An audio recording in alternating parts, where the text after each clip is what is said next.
This is a production of Cornell University Library. Okay, I think we're still waiting for a few people to log in, but I think we're going to go ahead and get started. So good afternoon. I'm Sarah Wright, the Interim Director of Mann Library, and I'm happy to welcome you all to our second virtual Chats in the Stacks book talk of the fall 2020 semester. We have another sizable audience with us today, and we are so grateful for your interest. While we do very much miss the ability to host our book talks in person, one of the perks of the virtual platform that we've had to adopt this semester is that we are able to include audience members from quite far away. So for those of you who are not familiar with Cornell University Library's Chats in the Stacks series, I'd like to provide just a little bit of background. Our Chats in the Stacks program is aimed at providing an opportunity for Cornell faculty and researchers to present their recently published books to a cross-disciplinary audience. Upcoming talks that we've lined up for the rest of the semester will discuss topics ranging from the theory of citizenship developed by Black activist intellectuals of the 19th century to the design of outdoor spaces for young people by contemporary designers and planners. And you can find the link to the full schedule that we'll be posting in the chat field shortly. I'd also like to mention that most of these talks are recorded and made viewable online, so if you'd like to catch previous book talks, you can get to most of these recordings through our YouTube channel, and you should see a link for that pop up in the chat window as well. And then just briefly, before I introduce our speaker today, I'd like to touch on a few points concerning the logistics of today's event. First, we do have a live captioning service associated with this talk, so if you'd like to see the live captions, be sure to hit the toggle on your Zoom view. Second, much like our usual book talks, today's event will begin with our speaker's presentation, which will then be followed by a question and answer session. You can submit questions via chat in this webinar at any point in the presentation. One of our co-panelists, Eveline Ferretti, will be gathering the questions that come in, and she will be presenting them to our speaker, Penders St. Clair, in the order that they were received. And now it is my pleasure to tell you a little bit about our speaker and her work. Academic writer and book reviewer Penders St. Clair spent 5 years researching the archival papers of several notable Cornellians for her dissertation, Finding Anna, the Archival Search for Anna Botsford Comstock, and received her doctoral degree from the School of Integrative Plant Science, Horticulture section at Cornell University in 2017. Dr. Penders St. Clair's extraordinary dissertation project involved rekeying the entire 708-page surviving manuscript, restoring Anna Comstock's voice, and making the new Comstock Autobiography a first and second generation document, which has now been published by Cornell University Press as the 2020 edition of the original Comstock manuscript.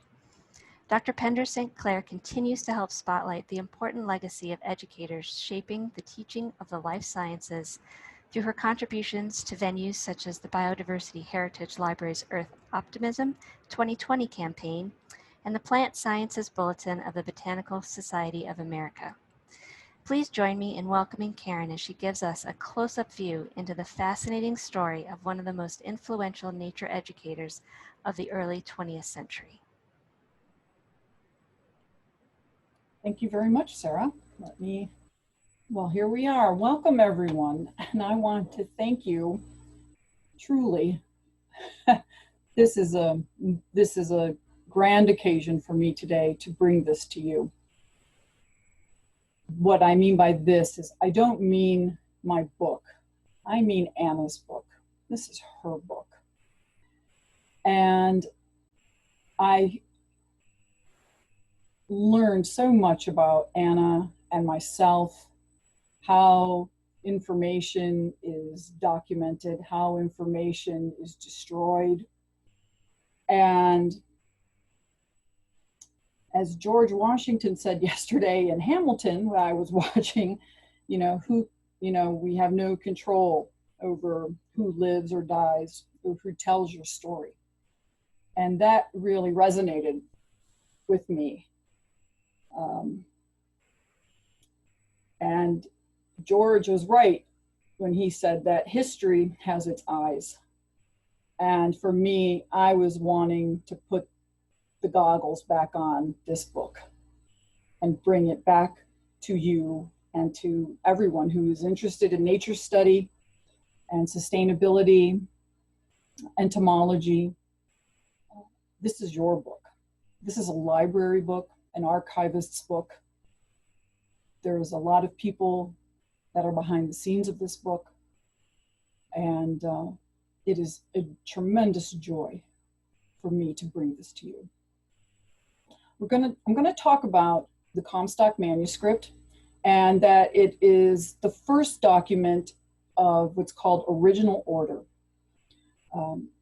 This manuscript was the template for the 1953 edition of the Comstocks of Cornell, which is this book right here with all of my notes. And this 1953 edition was so altered from its source, the manuscript, that this actually became a biographical book with third and fourth generation information. And this book is actually a shadow of the autobiographical document that Mrs. Comstock wrote. And the importance of my research work was to bring these egregious actions to light and to restore the voice of Mrs. Comstock to her own autobiography. What I want to talk about today is who the Comstocks were. I'm going to talk a little bit about each one separately. I'm going to touch upon my dissertation research just a little bit, and I want to tell you especially what was revealed, and I will also give a comparison between the 2020 edition and the 1953 edition, in case you're wondering what in the world I did that was so great. So here we go. Who were the Comstocks? Not everybody knows who the Comstocks were outside of Cornell. There's a few nature study lovers who are just Anna Comstock lovers, and they're dedicated to her, and they are across the country. And if you look on the internet, you will see websites where they're talking, Anna Comstock said this, Anna Comstock that, Handbook of Nature Study. Yeah, she's loved, and she's beloved still. For those who don't know who Anna Comstock is, she was born in 1854 in a log cabin near Otto, New York, and to Quaker parents. And she grew up as an only child. She was the second, there was a second marriage for both of her parents, but she was their first and only child. They educated their daughter. Her mother, as those who know Anna, her mother taught her her love of nature, but also her love of books. And Anna was well read as a youth and throughout her life. Mr. Comstock, or Professor Comstock, it's used interchangeably. He was born in Janesville, Wisconsin, to a pioneer family. He came from a very difficult family life, and his father became enthralled with the gold rush fanatics of the time, and his father actually died on the way to California, but his mother and the family never knew what happened to him. She was left to fend for herself, and she was swindled, and she worked and scraped to save money and try to get her and her son back to her family in New York, and it took her 4 years to do so. Now, each Comstock on their own, and I'll talk a little bit more about Professor Comstock. Each Comstock on their own, they were a self-made person. Professor Comstock, he was adopted when his mother came to New York. He was adopted by a family of seamen who used to patrol the Great Lakes, and they would move freight, say from Oswego to Chicago. And he entered, because he was a part of this family and he so loved them, he entered this trade, but as a cook, because he was a skinny, sickly kid, and his mother knew that he was not going to be a big strapping guy and he needed to do something. So she taught him how to cook, and he was apparently a very good cook.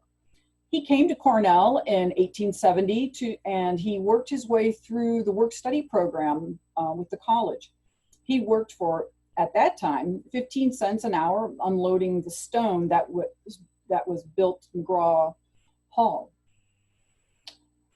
He was not a particularly religious person. In fact, he didn't like it at all.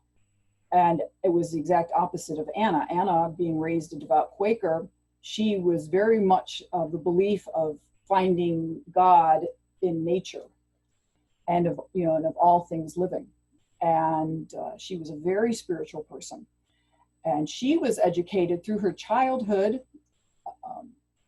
As I said earlier, her parents wanted to educate their daughter, and they wanted her to go on to some sort of advanced schooling. So she, as there were no high schools, she went with Cattaraugus County School, a seminary for women, young women, called Chamberlain Institute, and female college. And that is where she did her preparation for her college. Just a quick note about some of these pictures. You're going to see some of these again and again, and this is quite intentional. These are pictures from the archives. And I just tried to bring up different photos of Anna and Professor Comstock that maybe have not been seen before, and just that are really kind of fun. There's a story behind everything, and I will try not to digress too much, but it is tempting for me. This is their marriage certificate, for example. Anyway, Professor Comstock. He came to Cornell because the university catalog informed him that a professor of entomology would be appointed, and that was his interest. And his interest was in entomology, but he wanted to go to med school. So Professor Comstock, when he came, he studied biology and comparative neurology under, here he is as a young man, and here is some of his collection. This is from when I believe this is his days on the Great Lakes. But he came to, and he studied entomology on his own because there was no instructor. The Department of Entomology at Cornell records Comstock beginning to teach courses in 1871. That was in his sophomore year of college. He was so enamored with what he was doing and what he was learning. And he was a natural teacher. And all of his buddies and friends petitioned the school to say, hey, we want this guy to teach us. He knows what he's talking about. And so he did. Now, the Department of, like I said, the Department of Entomology records at 1871. In a letter of 1872 to his mother, he said that it was found that the professor who they were originally going to hire for entomology was not able to attend. So he was asked to deliver the course of lectures and on economic entomology in his stead. And he did. In the spring of 1873, the petition was sent, and he thus begun his career teaching. Here we have these are the actual specimens that he and Anna Comstock collected first when he was a bachelor and then with Anna, and these are all the little labels that they made. In the books, it talks about these special jars that he made that bent at the neck. Here are some of their microscopic slides. This is their microscopic collection, and here's a photograph from the entomology library. Here is a picture of the inside of the insectary that was built in 1888 for about $2,500. And when Professor Comstock started teaching in 1880, they established the Department of Economic Entomology. It was said to be the first of its kind in the United States. And this picture here, this is a picture, and the Comstocks are right there in front and center. This is a picture of the Department of Entomology that is taken from about the mid-1920s. And also Professor Needham, he is in this picture. Professor Needham is right here, and he became the chair of entomology upon Professor Comstock's retirement in 1914.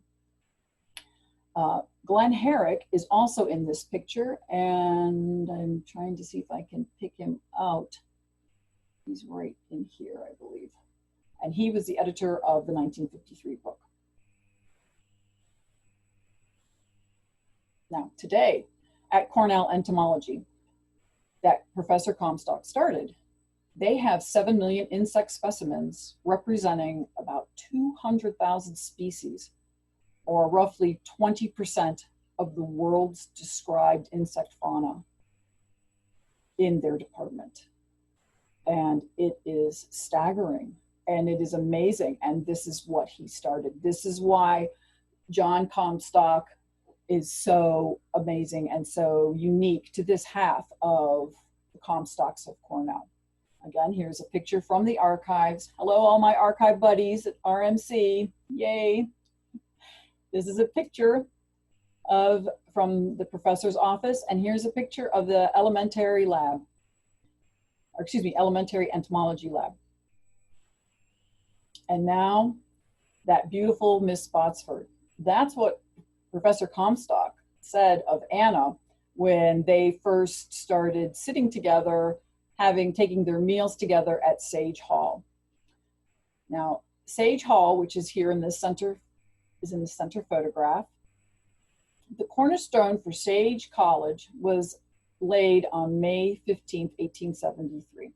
And Henry Sage said at the ceremony that this was the first university in this country, if not in the world, which has at the same time boldly recognized the rights of woman, as well as a man, to all the education she will ask, and pledged itself to the policy and duty of maintaining equal facilities for both. And this is from Morris Bishop's book, page, History of Cornell. And he was talking about Sage College that was built for the women students. It was not ready for occupancy in 1874 when Anna arrived, so she lived in town in Ithaca and trudged up the big hill. But it did open in 1875 for about 30 girls who occupied the building. When Anna enrolled here at the college, now here's a picture of Anna with some of her classmates. She's here in the center. And here again, here's Anna, different photos of her as a young woman. In this photo, she's probably like about, I think she's like 16 in this photo. And then different research will say this ages her about when she got to Cornell. She left Cornell because of a romantic relationship that broke. Both Comstocks were engaged to previous people, not each other. It wasn't true love right off the start, but when they did get married, you can see how lovely she is and how she glowed. When Anna enrolled, as I said, in 1874, there was 37 women to 484 men. And there is a quote that says that the co-eds were clearly an exceptional group, and that on the average, they were a few years older than the male students. They were courageous pioneers and ready to risk criticism in order to get the best education available to them. And they did well in their classes, averaging better than 10% higher in their grades than the boys. And the true acquaintanceship, as I said before, was with the Comstocks began when Anna was attending Professor Comstock classes. Here's a photograph of an article where it took a picture where here is Professor Comstock and here is Anna in taking their class. And he was so poor, he used to hide his feet under the rungs of the chairs because he didn't want her to see his poor shoes.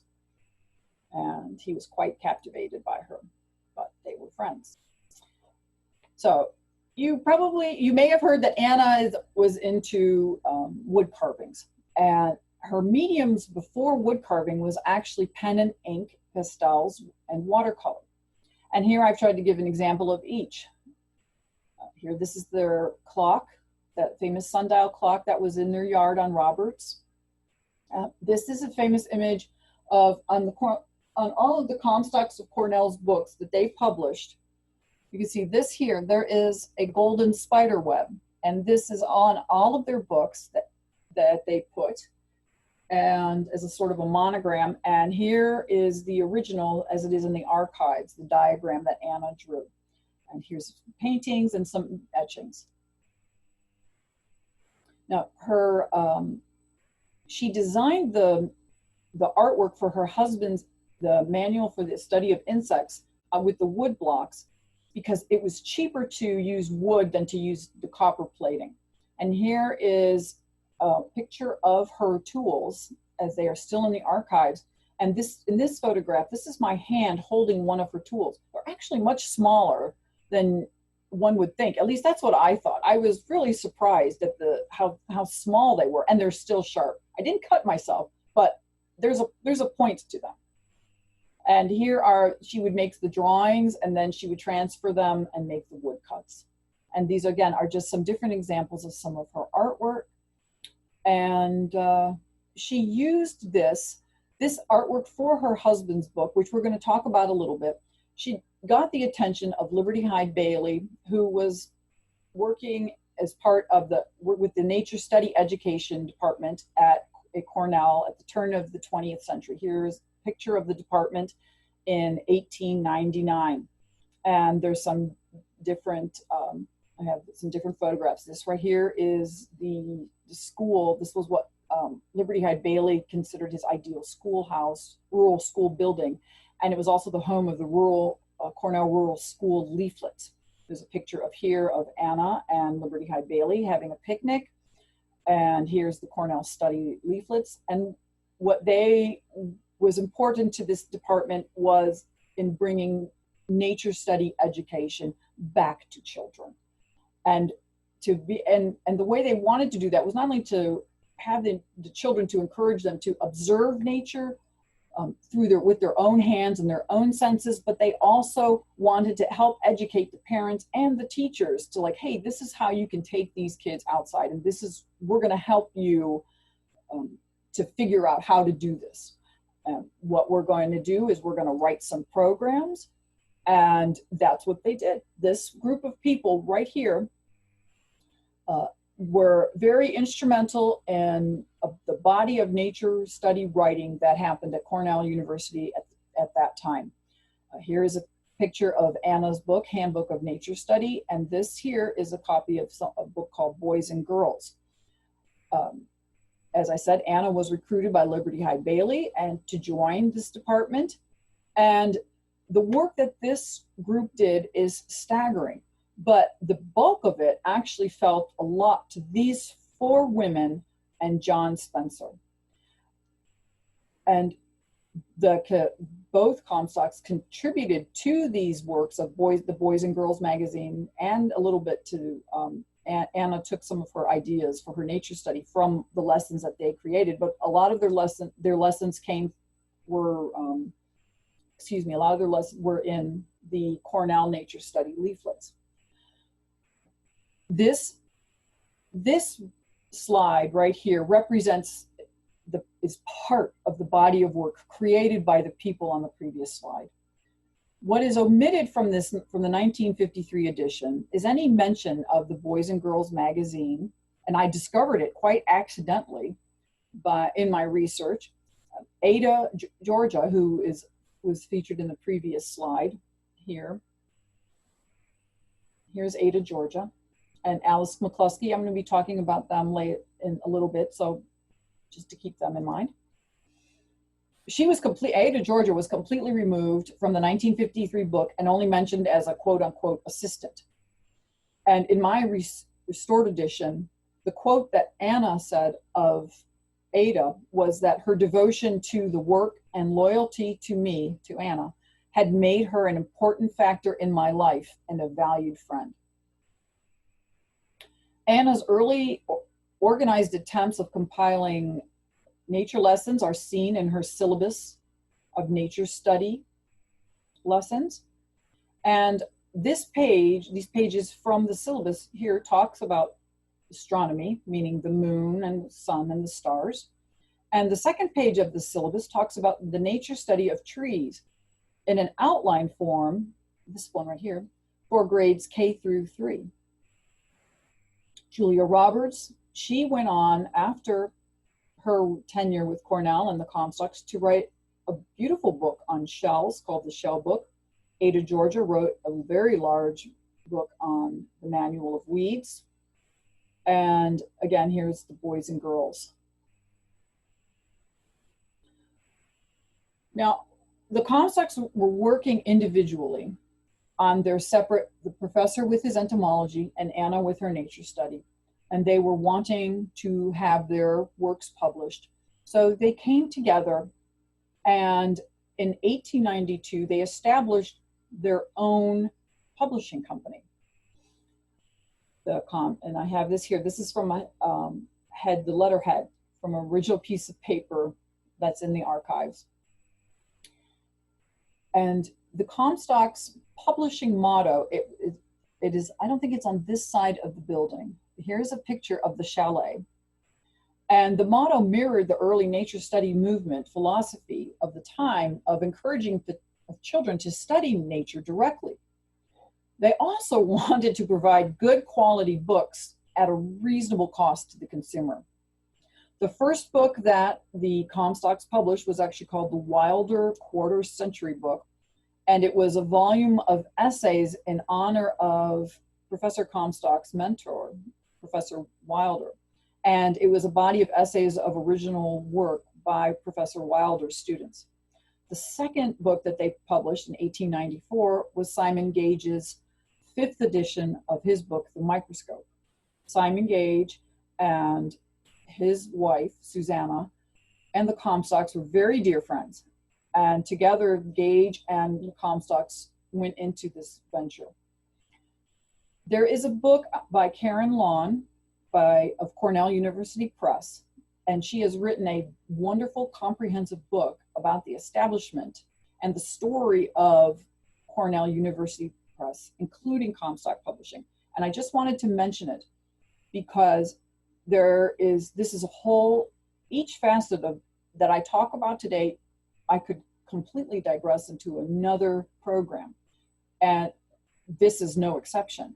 And that's why I wanted to refer you to this book and to Karen's work, because she has done such a wonderful job of telling this particular part of the story of the Comstocks that I felt it important to share this with you. Now, this is the moneymaker, at least at first. The Manual for the Study of Insects. This was the book that put the Comstocks on the map together in 1895. Anna just wanted her husband's name on the book, and he said, no, this is our book, because she drew the proofs. When I opened up the proofs, I requested this box from the archives. I remember when Cheryl wheeled it in the cart, and I opened the box, and I was like, I thought it was a big mistake. I'm like, what in God's name is this? And I opened it up, and it was the complete manuscript from 1895 of the study of insects. And these are the pages that were inside these paper packages. It was beautiful, just all original artwork of Anna. Now, this is what the Comstock Publishing Company put out. And also another noted entomologist at the time out of California, Vernon Kellogg, he helped the Comstocks index this book, but that was not included in the 1953 edition. So this, as we move on towards the Comstocks into their retirement, they were still active with Cornell, as this picture shows, but they did travel a lot. Anna did continue to teach nature study. She had, up until the last month of her life, she was teaching her nature study curricula, and her last class actually came to her home. John Comstock, he disappeared about 1928 after this photo, this last trip they took into Hawaii. He suffered a stroke, the first of 3, shortly after they returned home from this trip. And I found this letter, not in the Comstocks holdings, but in another holding. I looked through several holdings, which I'll talk about in a little bit. And it was a surprise, and a wonderful surprise, to see this picture of them with the Hawaiian leis up to their chins. And And as I said, it was shortly after they returned from home from this trip that John Comstock suffered the first stroke. Now, the 1953 edition ends with a morose statement of surrender, and I believe that Anna would have had to have said more. Just said that, you know, this was the last, you know, the last of life as we knew it, and the book ends. And I remember looking at the book and looking at the page and looking at, and I was like, what do you mean? What else happened? So when I was researching and then writing, putting together my book, I made sure that I wrote an epilogue for the end of the book to tell everyone who are diehard Anna Comstock fans and entomology diehard John Comstock fans, what happened to them in their last years. And I wanted to give those folks a better sense of what the final years were like, rather than to just end the document. So there is some additional research that I did to finish the tale. The legacy that they left behind at Cornell University today is, this here is a painting that there's Comstock Hall is named on Cornell today, is named after both of the Comstocks. This is the original Comstock Hall. There's a bunch of mix of dates, depending on which resource you look at. There was a definite mixed use of buildings, as my colleague would say. I could find 1909, 1911, 1913, 1915, all different years that said that this is when the building was initiated as Comstock Hall. However, oftentimes a building was built and maybe it was empty. And we think that, my colleague and I, we think that when the department would move into the building, then that's when they were starting to be like, oh, so then we became to this building in 1912. So generally, in talking with different people, 1912 seems to be the settled on date, but I didn't find anything in the manuscript about 1912. I mean, you're having a building named after you. Why aren't you there for the ribbon cutting ceremony? Well, the Comstocks were actually out of the country at the time in 1912. Anna had just finished Handbook of Nature Study, and they beat feet out to go travel in Europe. So here in Comstock Hall today, we have this photograph.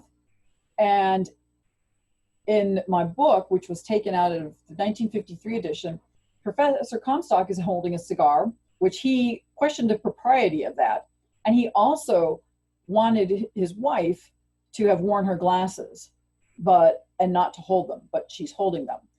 And his friend, Professor Gage, he loved that Professor Comstock has the cigar in his hand. He felt that this made the painting more Comstockian. Now, the beginning of the hunt. This is talking very briefly about my work for my dissertation. I just wanted to show that this is my workspace, and when I would go down to the archives, and that I would work at the desk at my little laptop, comparing the 1953 edition with the manuscript. And then when I would take everything home, I would compare the two 3, 4, 5-word increments at a time through the entire book, looking for discrepancies. Here are the files of the manuscript divided by their chapter and redesignated with an archivist page number, for example, such as 5-10. And when you read this in my book, you may wonder, well, what is this, Karen? So if you see an unusual page number, say 5-10, what that means, this is chapter 5 from these file folders, and it's page 10. Now here, this is box 8. And this is the last day that I looked at box 8, and I took a picture of it. And here are some copper plates from their book, How to Know Butterflies. My work for all of this careful research and work was for my dissertation, Finding Anna, the archival treasure hunt for Anna Botsford Comstock. I'm including this photo to show you because I wanted to show you, this is what I use when I have guest lectured at archival classes. And this is what I use to show the students of the detail of notes that I took when conducting this research. I recorded everything. And the literary and archival research and the methodology of my dissertation contributed to the analysis and the conclusion of the book.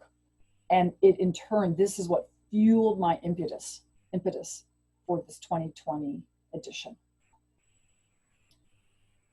My research entailed 177 separate archival requests at last count. Don't quote me on that, Eileen.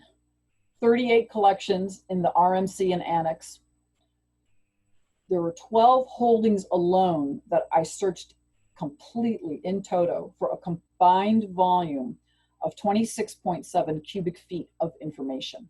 And I have here all the different holdings that I looked at with their numbers. I literally combed through thousands of pages of information. And Laura can tell you, walking back and forth, memorial statements, deceased alumni records, yearbooks, professional letters of research or business, personal effects and possessions, the library and the holdings within the library annex. The library annex is within Cornell University, and it's a part of the rare manuscript collection. It has a repository for over 2.5 million print volumes and 1.8 million microforms. One of the most important lessons I learned when doing research like this is to record everything, because appearances can be deceiving. And this is also a lesson that I try to instill into the archival students that I teach or lecture to about recording everything. This is a commonly known, is that usually at this point that I would ask you, how many people here have recognized this photo of Liberty Hyde Bailey? Probably several of you. Well, what is really interesting is in one book, this photograph is, Liberty Hyde Bailey is told that he's regarding a sandwich. Here is the actual photo. The actual photo is Liberty Hyde Bailey talking to Anna Comstock. This is very important, and this is something that I came across time and time again, where photographs were altered. And then when I found the original, and then I could see what exactly was changed and altered. So this was the very, very brief run through of my dissertation. Now, let's lead into the 1953 edition of the Comstocks of Cornell.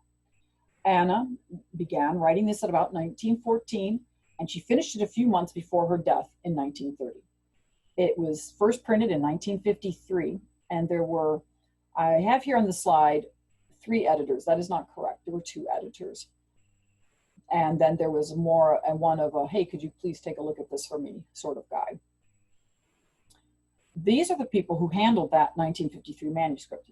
The first editor is Ruby Green Smith. She is the secondary editor. She was a professor of home economics, and she was also a student of Professor Comstock's. She actually got her PhD in entomology, but she went on to become a home economics professor with Martha Van Rensselaer and Flora Rose. Glenn Herrick, professor of entomology at Cornell, and he was secretary to the publishing company, Comstock Publishing Company, and he was also Anna's cousin. He was the primary editor. This was the person I said that, oh, we just threw a note to see what he would find out. We have a question. Now, also important in this story are Simon Gage, who I mentioned earlier, being one of the Comstock's close friends. Another is George Lincoln Burr. He was a professor of history and personal secretary to the President Andrew D. White. He was also a close personal friend. He lived with the Comstocks for many years, off and on, in their own home. And Woodford Patterson. He was secretary to Cornell in 1917 to 1940, and he was university publisher from 1917 to 1941. What this slide is showing very quickly is that there were, at the time when the Comstocks passed, when both of them had passed, there had been publications about their lives previously printed, and here are some examples. But what happened after their death is in 1937, Glenn Herrick decided he wanted to try to publish the manuscript again. So he ran the idea enthusiastically past Simon Gage and Burr, and they were like, this is great. I'm going to write a preface. You know, let's get this, they're wonderful, they were wonderful people, wonderful contributions. Let's get this document out there. But Herrick wanted to make some changes. And Burr said, no, don't touch a manuscript, especially if the person is deceased. Well, they decided to take what they had this had been an exchange of letters, about 21 letters over the course of a year between these gentlemen. When they finally agreed on what they were going to submit for publication, Simon Gage, who was then the president of Comstock Publishing Company, said, okay, let's throw this document over to Woodford Patterson and let's see what he has to say. So they sent it out, and the takeaway from this box is that Woodford Patterson, he was the final nail in the coffin that stopped the project. He read Mrs. Comstock's manuscript, and he said he felt that the publication of the manuscript would be a blunder. He felt that the manuscript was a desultory recital of loosely related occupations. He felt that the story was a trickle of miscellaneous reminiscences, among other things. Among other things includes what he did with a purple China marker. Now, a purple China marker, those are those wooden pencils that have that you can peel away and then you can pull the shaving off. It's a China marker. He took one of those and he crossed through Mrs. Comstock's manuscript, and he wrote out at the top of almost all the pages. And at first I thought he wrote gut, but then I kept looking and looking, and it was like, no, he wrote out. And this is what he did there are chapters on to the different segments in the manuscript. What I want to compare here, want you to take a look at here, is the disparities between the pages about Anna Comstock's life and her early life and the pages of the manuscript about John Henry Comstock's life. John Henry dictated his portion of the manuscript to Anna after he retired. This is the part, and I said she started typing this in about 1914. This is what, it was at his retirement, after his retirement, that he dictated this to her. This again is a close-up of what she wrote of her own life. Here is a close-up again of his chapter of the book about Professor Comstock. Again, let's just look back. Anna's life and Professor Comstock's. What had happened is that great sections of the manuscript were deleted. Deleted from the 1953 book. I'm hesitating to use the word destroy. I'm going to jump ahead to this slide. What was omitted, what you're looking at, what was omitted was over 320 pages of the manuscript were omitted from this 1953 publication. Cornell personalities were omitted, everyday life tasks, current events, Anna's present tense style of writing, and also missing from the original manuscript is chapter 14 about nature study education at Cornell. And at the time, the chapter that is about, 1911, 1912, 13, 14, those 4 years were really on fire for the Comstocks and for Cornell.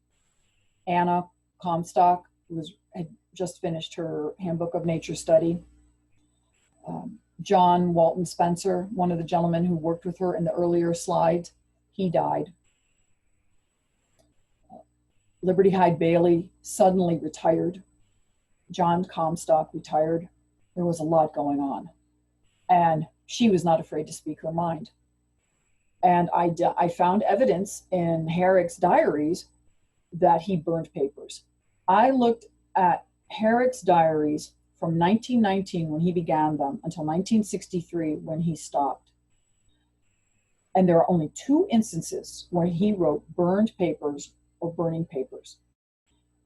They are both around the time of after the publication of the book. And let me go back to this slide. At the time of when Herrick decided to take up the publication of the book again in 1953, all of these people who could have had any stock of what was said in the book, who could have disputed anything that he had to say or anything he wanted to change or omit or edit, all of the people who had any emotional interest in the Comstocks were dead. They were all gone. And it was at this time, I was also reading the book 1984 by George Orwell. And the quote, "Who controls the past controls the future, and who controls the present controls the past," really rang through with me as I was reading this. Remember when I said at the beginning, you know, who tells your story? And what was left is that Herrick, this was left to tell Anna's story, and she took all the parts out of it that mattered to Anna. That was Anna's voice. Now, this is what I did. This is what I fixed. I rekeyed the entire manuscript, the 718 pages. I brought it back to a first person tense, present tense. The paragraphing style in this book is Mrs. Comstock's. The verbiage in this book is Mrs. Comstock's. You can see on the screen the example, the slide. She would say, "He told us plain truths about our inefficiency and the lack of skill, but told them so sweetly and so tactfully that we felt honored rather than disgraced." Compared to the other, which was how Herrick edited the book, he criticized our work so kindly and tactfully that we felt honored rather than disgraced. That is not Anna's language. So I retained the colloquial words and phrases. I retained her language that connected the timeline of her life. An interesting point that I discovered was that Mrs. Comstock did not regularly call her husband Harry, as is in the 1953 book. In the manuscript, in her manuscript, I found that Mrs. Comstock refers to her husband in the formal almost 800 times, compared to the informal first name of only 42 times. That is essentially flipped in the 1953 edition. That Herrick has the change, that respect that she held for her husband, flipped from the formality of Mr. Comstock to Harry. That is just not her style. That was not her language.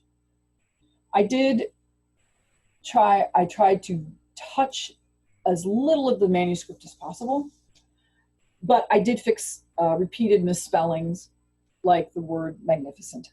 She always misspelled the word magnificent.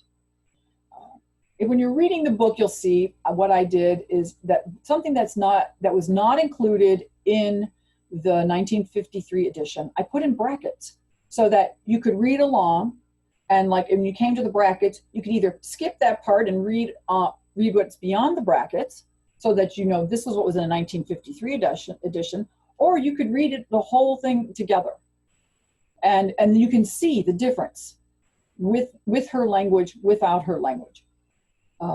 Oh, excuse me. That is with, I use those descriptive brackets to for the sections that were initially omitted. The square brackets were around the words that me or that Herrick previously clarified, like, for example, abbreviations of states or nicknames, like Mrs. Comstock would you call George Russell a friend, and who they adopted as like as a son. they called him Jim, because George Burr lived in the house. They didn't want to confuse the two Georges. In my book, to the graciousness of Cornell University Press, there are 25 photographs in my book. When you open up the 1953 book, Comstocks of Cornell, this is the first thing that you see. This is the Comstocks of Cornell, and all we're seeing is Professor Comstock. I really impressed upon the press to please have that when you open up Comstocks of Cornell, their autobiography, you are opening up a book that has both of them in there. I have this, the opening photograph is the Comstock. I have at the beginning of each chapter, I explain a little bit about the what that chapter held in the manuscript, so you know what you're looking at. And I call these my editor paragraphs, just kind of like me having a dialogue with you, the reader, to say, this is what I found, this is what you're going to see or what you're not going to see, or keep this in mind, that sort of mental tap. And in the 2020 edition, these are Mrs. Comstock's original chapter titles.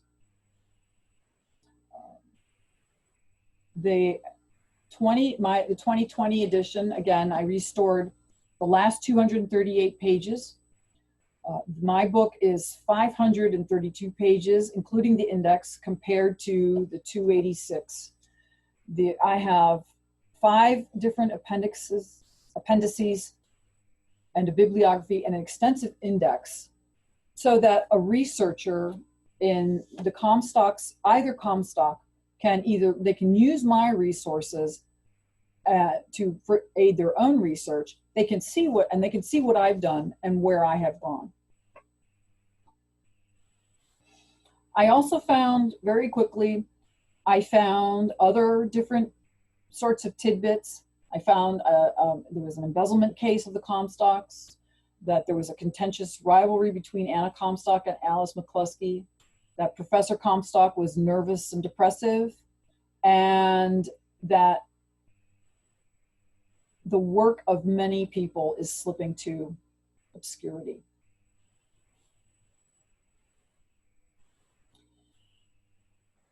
I want to end here because I can see time is growing short, and I wanted to allow some time for questions. I encourage you that question times will run out. Please email me at my Cornell email. Get your pen, aka27@cornell.edu. I'd be thrilled to answer any questions I don't get to here. But I just wanted to leave with just some random images of the Comstocks around Cornell. This is the professor's desk. This is Anna's desk. This is yours truly. This is the windows, the stained glass windows at the Unitarian Church in downtown Ithaca that was installed by the Russells. This is my new pup, Anna. I had to include her. And this is, of course, the graves site of the Comstocks. Here's some other last images. And I just would like you to think that who do you want to tell your story, and how are you wanting your legacy to be left behind? It's not always or often going to be in your own hands. And unfortunately, this is more the norm than not. Anyone can record their story, and anyone can change it, including yours. So when you read Anna's story, I hope you feel the celebration of her life that I do, and I hope you feel the resonance and celebration of her voice, because this is truly what I wanted in editing this book and editing her manuscript. I hope you enjoy it. I hope it helps you for many years to come.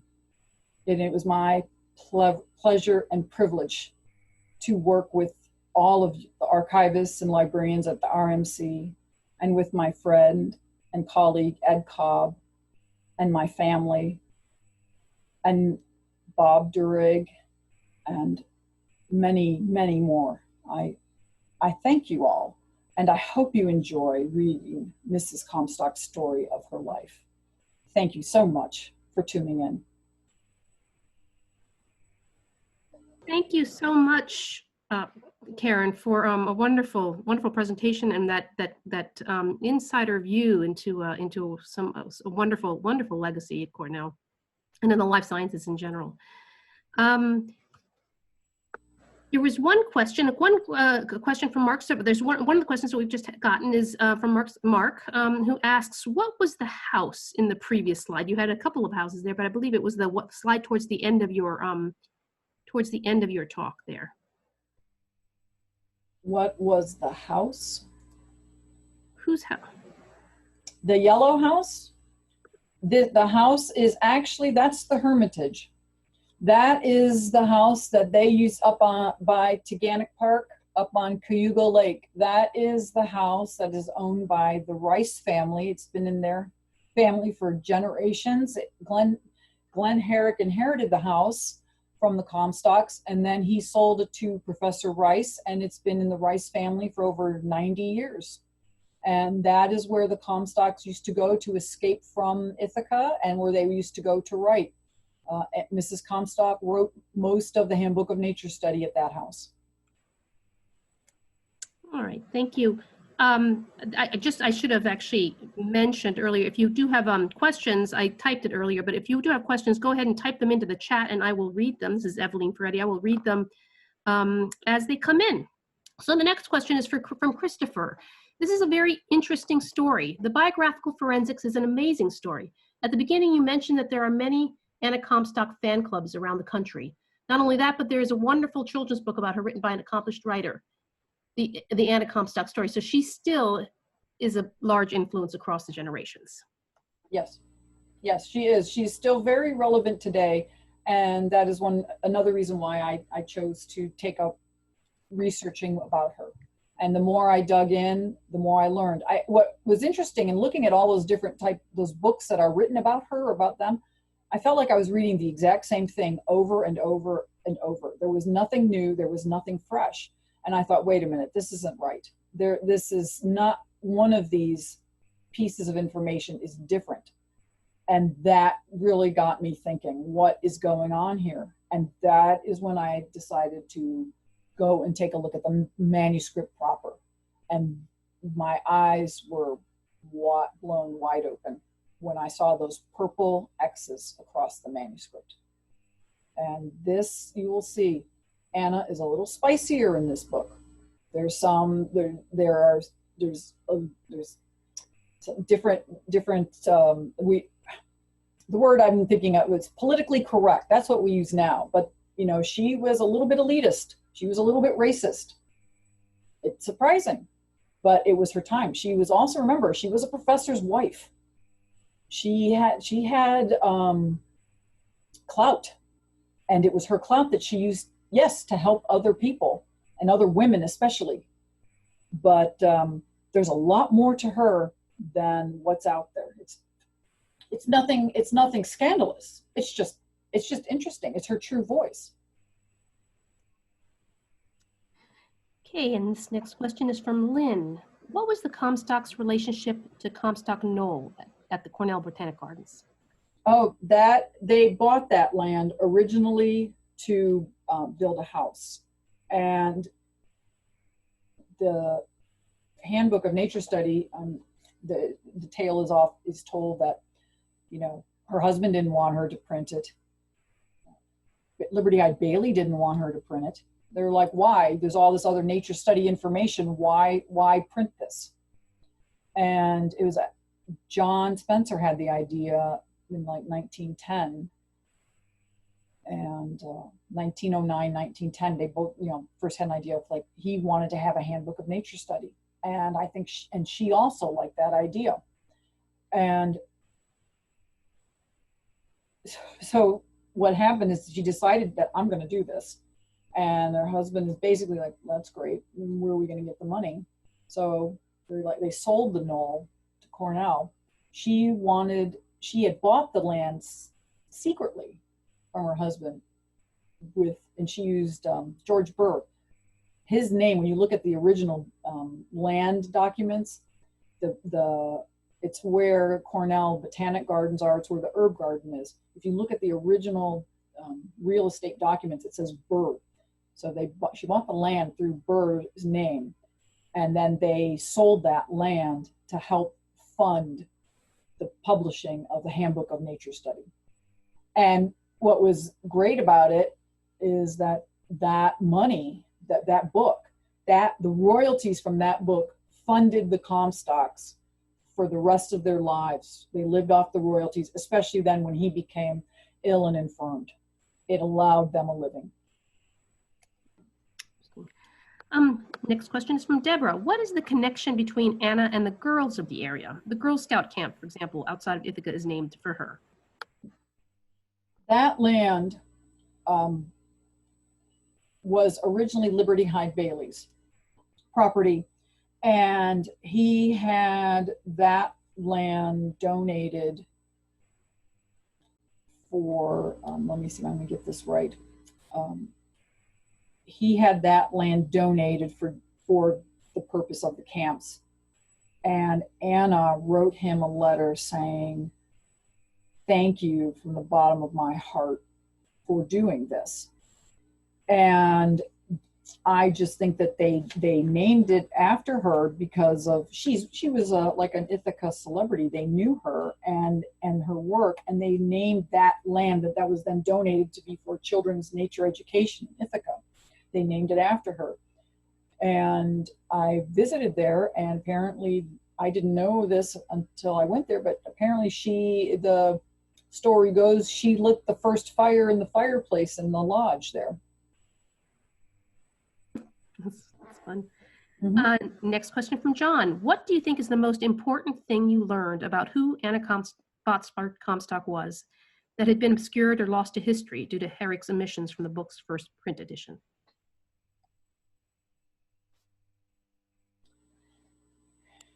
I know which John is asking this, John, and I will tell you. What really surprised me was her depth of emotion. That really surprised me. And she was flippant. That surprised me. She loved to go to the football games at Cornell when they would play in the arts quad.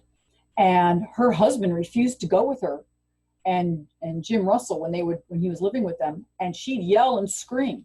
And Mr. Comstock refused to go because he felt that she was making an emotional spectacle of herself. And so she had to kind of, tone it down. So I was surprised at her emotion, and I felt that there was a lot of different parts of her that were suppressed. I think the Confessions to a Heathen Idol, it's based off of her diaries. I think that is probably the best book we have into the insight of her true thoughts and her inner self. And it's very deep and it's very private. And it is not the nature study educator that she would put a face on for. It was a very different woman. I'd say that was the most surprising to me. So this question sort of relates to that. It's from Kristen, and she's asking, do you have any suspicions about what was on the pages that Herrick burned? To tell you the truth, I think that she probably said something about Liberty Hyde Bailey resigning. There was a lot of antagonizing events going on at about that time with Liberty Hyde Bailey and the president of Cornell at the time. And I think that could be part of it. I think Professor Comstock's retirement could be part of it. Because she would like get a touch political and then kind of pull back. And I think in this, I think she went all out. Now, Herrick idolized Professor Comstock. That's why, there's the documents that support that Anna was considered her work was considered secondary to Professor Comstock's work. And that is why he should have been elevated and she should have been suppressed. And keeping that in mind, I think that, any that Anna could have been criticizing or talking about that may have been not negative, but along that line, I think that is what I think she just really opened up in that chapter about Liberty Hyde Bailey and the circumstances of her husband and his work. And I just think Herrick was like, nope, nobody's ever going to see this. All right, and then John has another question. Follow-up question is following up on that. Any plans for a new edition of Confessions of a Heathen Idol? Oh, I'd love to. I'd love to do one. Here in this Cornell University Press, I'd love to. Yeah, and I also would like to do one on John Spencer. There's nothing about John Spencer, and he is slipping through the vapors of time. And that man was beloved by literally tens of thousands of children across the United States. But he was not college educated, and he was a farmer, and he was looked down upon by several people in the nature study department. And Anna just kind of bolstered him along. They were neighbors, if you will. John Spencer, Anna Comstock, Martha Van Rensselaer, Alice McCluskey, they all came from the Cattaraugus County area. So they kind of knew each other. They're of the same ilk. A question from Christopher. Again, what do you suppose it is that makes Anna Comstock so popular with nature enthusiasts, particularly when you consider that her story has, as you show, been redacted in so many ways?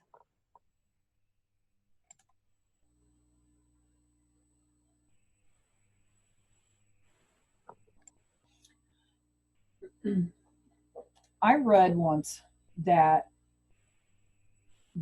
to everyone that Anna met, that she was quiet and kind and loving and generous. And I just think those qualities of her character they really were palpable to people, especially at a time where she was a professor's wife, and she would go to these small rural communities, and she'd teach nature study. She'd teach the teachers nature study. She would reach out to the people at their level. She didn't put on airs. She could work a room like, say, with Liberty Hyde Bailey and other professors and the faculty meetings and stuff like that. But she could also flip, and she could be down to earth. And I think it was that really resonated with a lot of people. It is said that I read that Alice McCluskey could speak even more plainly and down to earth with folks, but she had trouble projecting herself with people that she felt were, I cringe at using the word superior, but like academically higher, if you will, academically more advanced. The word's escaping me. And Anna wasn't like that. She felt that everyone was on an even plane, and she talked to everyone like they were on an even plane. And part of that work that she did was all those different people that I showed at the beginning, they all went off. They either died or they went off on their own volition. And she took all of their work and she brought it all back together into one volume. Granted, yes, it was underneath her name, but she did pull it all together. And she did rewrite great portions of it. And I just think that she just put her arms around everybody and everything she did, and she just drew them into her. And that is why I think she resonates with people. Karen, we have one final question for you, and that is, Sure. What is your next adventure? What is your next adventure? What is my next adventure? Correct.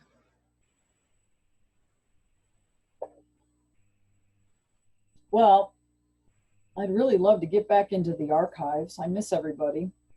I'd really like to go through John Spencer's papers. I'd like to bring that man, his voice back. I'd like for people to see what he did and the children that he touched and the lives that he touched. He made a difference to these poor kids living in squalor. And he made them feel like something. He made them feel a part of the community. And I really would like to bring that man's story to the forefront. I think it would be great to bring all of the stories of these people to the forefront and give them their voices while I can. We all have value. This has value. You know, even though it's in the past, you know, what comes after us has value, but what came before us also has value. So I really want to keep digging into those archives and seeing what treasure lies there. I think I'd like that to be my next adventure. Well, with that's or great. without a face mask. That's great, because RMC has one more comment for you, and that is the RMC misses you too, Karen. Oh, yeah.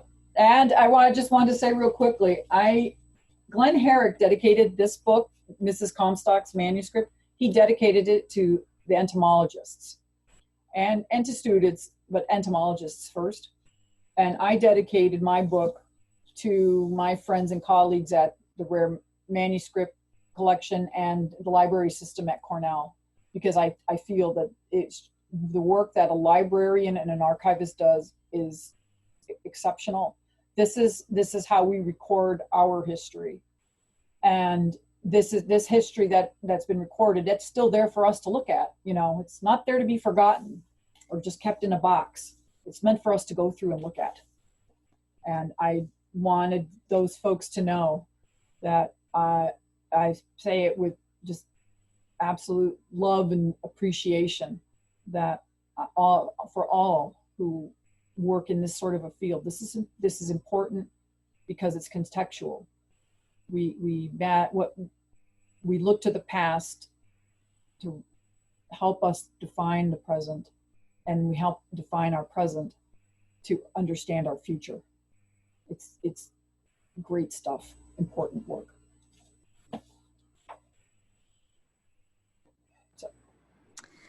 Well, thank you so much, Karen, for sharing that intimate dive into your research and for bringing Anna's voice to the forefront. That was absolutely fascinating. And before we sign off, I'd just like to remind everyone in the audience that there are a number more library book talks that are taking place this semester, including the next talk that's being co-hosted by both the John Henry Clark Africana Library and Olin Library on Monday, October 26th, which will feature Professor Derek R. Spires and his new book, The Practice of Citizenship, Black Politics and Print Culture in the Early United States. You can find the details about that and all of the library book talks at Cornell University on our webpage, the URL, which is going to be put into the chat in just a moment. Thank you everybody, and again, thank you Karen. This was wonderful. This has been a production of Cornell University Library.